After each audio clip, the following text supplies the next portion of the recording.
Aujourd'hui, nous allons vous parler de l'association Tremplin. Nous accueillons Jean-Baptiste Bois, directeur de cette association. Bonjour Jean-Baptiste. Bonjour. L'association Tremplin est une entreprise solidaire d'utilité sociale née en 1997.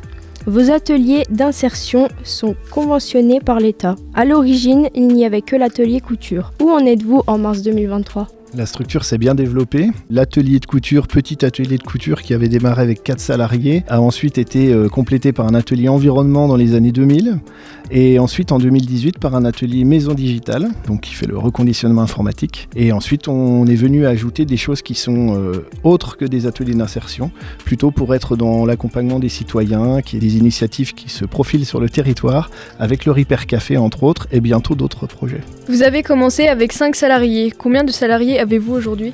Le mois dernier, on était 28 en fin de mois. Donc vous voyez, la structure, elle a vraiment bien évolué. Donc c'est notre 26e année d'existence.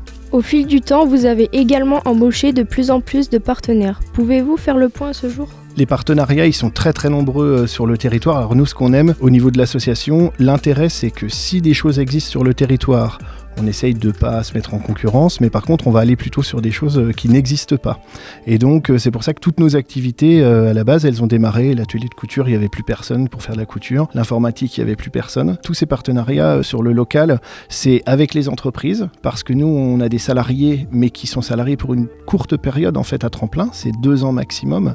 Et du coup, on essaye de les sortir à l'emploi dans les entreprises du territoire. Donc, il y avait un bel exemple hier. Il y avait un joli forum de l'emploi avec 37 entreprises du territoire. Et on avait un stand également pour pouvoir orienter nos salariés qui sont tous venus apporter des CV. On a des partenariats avec la commune et la communauté de communes et toutes les communes d'ailleurs, pas que Pierre-de-Bresse. Donc ça, c'est un lien très important parce que Tremplin n'est pas une entreprise classique, c'est une association qui s'appelle entreprise, comme tu l'as dit, entreprise d'utilité sociale. C'est-à-dire qu'on a un enjeu de garder des emplois sur le territoire, d'accompagner les personnes les plus en précarité et aussi ça crée de l'emploi puisqu'aujourd'hui, on a 18 salariés qui sont accompagnés pour retrouver un emploi et nous sommes 10 permanents réguliers en contrat CDI. Comment avez-vous réussi à vous implanter dans le territoire de Pierre-de-Bresse ? Alors à la base, c'est Claudette Jaillet, la présidente actuelle de Tremplin, avec d'autres personnes, mais Claudette est membre fondateur. Ils se sont posé la question en 96-97 d'accompagner un petit groupe de personnes qui ne trouvaient pas d'emploi, donc surtout des femmes en fait. Alors elles ont commencé à se réunir autour de cafés, de réunions, de discussions, etc. La MSA, donc qui est la Mutualité Sociale Agricole, avait à cette période-là un petit peu d'argent, de financement possible, a été décidé de monter une association pour accompagner ces personnes sur une activité non pas occupationnelle, mais une activité salariée. Voilà, parce que vous savez, quand on est sur notre territoire rural, si on n'est pas mobile, si on n'a pas de véhicule, si on a des freins pour aller à l'emploi, c'est un petit peu compliqué de trouver un job aujourd'hui. Donc ça a démarré comme ça, tranquillement, grâce à l'aide de la MSA. Quels sont les partenaires locaux et qui vous ont le plus aidé ? Donc la MSA clairement au démarrage. Ensuite on a eu des aides d'associations ou des mairies, alors qui nous appelaient soit pour nous aider à payer les salaires au départ. Donc la première année par exemple, l'encadrante technique de l'atelier de couture a eu son poste qui a été payé par la MSA parce que l'association elle démarrait, elle n'avait pas les moyens de payer tout de suite quelqu'un. Et puis voilà, Tremplin a grandi comme ça au fur et à mesure. Donc c'est énormément d'éléments, de paramètres où on va soit nous chercher des financements avec le conseil régional par exemple, ou avec le conseil départemental, ou directement dans la mairie. Aujourd'hui, les mairies, elles nous font par exemple, on a une aide précieuse, c'est que les locaux, par exemple à Pierre-de-Bresse, ils sont mis à disposition de l'association, donc c'est-à-dire que la mairie ne nous fait pas de location. Et puis sur l'atelier de Saint-Bonnet-en-Bresse, l'atelier environnement, c'est la communauté de communes qui nous met le bâtiment à disposition. C'est-à-dire que nous ne payons que l'électricité et le chauffage. Voilà, donc vous voyez, c'est quand même une aide importante parce qu'on reste une association et nous n'avons pas les moyens d'aller financer énormément de charges. Voilà. Nous savons que vous avez, année après année, réussi à faire de nombreux investissements. Quels sont ceux qui vous ont posé le plus de problèmes ? Je ne vais pas dire que ça pose des problèmes, mais aujourd'hui, quand on veut acheter, par exemple, un véhicule, ça coûte rapidement cher, et du coup, on est obligé d'aller chercher de l'argent et de remplir des dossiers. Donc ça, c'est mon métier, c'est d'aller chercher les financements. Donc je réponds un petit peu quand vous faites une dissertation. Donc c'est pour ça que je vous incite à bien passer par l'écrit, parce que c'est des choses que dans mon quotidien, je fais ça tous les jours. On va aller s'adresser à un service, on va prendre son téléphone, on va se renseigner sur les aides qui sont disponibles pour les associations. On va aller voir si ça colle, si par exemple la ligne, ça va être de dire c'est la transition écologique dans les zones rurales. Voilà, là c'est un dossier où là je vais pouvoir répondre.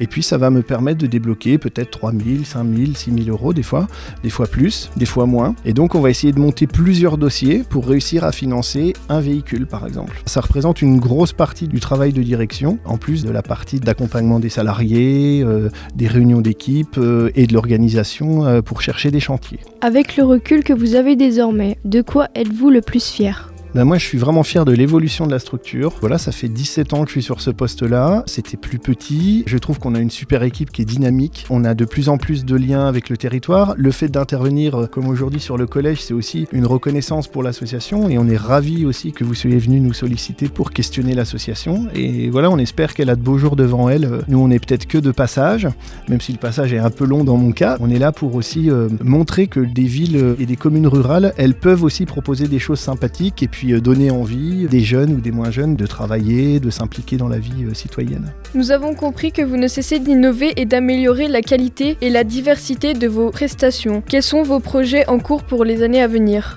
Le dernier projet réalisé, c'était le Repair Café, donc depuis 1 an et demi. Et aujourd'hui, on se pose la question de lancer un Repair Vélo. Alors, je ne sais pas le nom qu'on lui donnera, mais vous allez entendre parler de ce projet. Il y a énormément de vélos qui sont jetés en déchetterie. Tous les enfants ont besoin d'au moins 2 ou 3 vélos différents quand ils grandissent. Donc, on commence par un petit vélo, puis un moyen, puis un plus grand, puis un vélo adulte. C'est un petit peu comme pour le numérique. On trouve dommage que des vélos qui soient encore en état soient jetés directement. Donc, on est en train de travailler sur ce projet-là avec des bénévoles, entre autres. Nous remercions Jean-Baptiste Bois, directeur, d'avoir répondu à toutes nos questions. Si nos auditrices et auditeurs souhaitent en savoir plus sur l'association Tremplin, voici l'adresse mail contact@ateliertremplin.fr. Merci.